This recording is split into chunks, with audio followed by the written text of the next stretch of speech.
नमस्कार, कसे आहात सगळे? मजेत ना? असायलाच हवं. आज तुम्हाला सांगणार आहे विश्वासघात. एक छोटीशीच गोष्ट, पण सुंदर आणि बोधकथा आहे विश्वासघात. तर चला आता आपण विश्वासघात ऐकायला सुरुवात करूया. एक बेडूक, एक उंदीर एकमेकांचे खूप चांगले मित्र होते.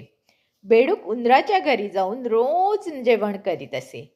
बेडकाने एकदा उंदरालाही आपल्या घरी येण्याचा आग्रह केला. परंतु उंदीर वाटेत पाणी असल्याने मी येऊ शकत नाही असे सांगून उंदीर त्याच्या घरी जायचे टाळत असे.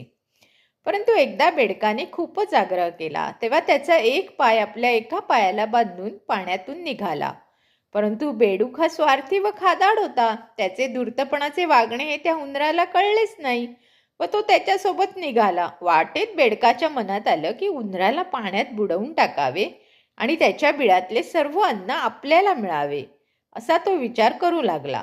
मग त्याने पाण्याच्या तळाशी बुडी मारली. तेव्हा उंदीर जोरजोरात ओरडू लागला. त्याचा आवाज ऐकून आकाशात एक घार चालली होती व त्या घारीने तो आवाज ऐकला व ती घार खाली आली आणि उंदराला तोंडात धरून उंच उडाली. उंदराच्या पायाला बेडकाचा पाय बांधला असल्यामुळे तोही पकडला गेला. घारीने उंदराबरोबर त्यालाही खाऊन टाकले. म्हणजे ह्याच्यामधून आपल्याला तात्पर्य काय कळतं? तर बघा आता उंदीर बेडूक हे दोघं चांगले मित्र होते, पण त्यांनी त्याचा विश्वासघात केला होता. तर तात्पर्य काय? तर विश्वासघात करणाऱ्या माणसाला कधी ना कधी त्याची परतफेड मिळतेच. त्याच्यामुळे उंदीरही गेला, बेडूकही गेला आणि त्या घारीची चांगली मजा झाली.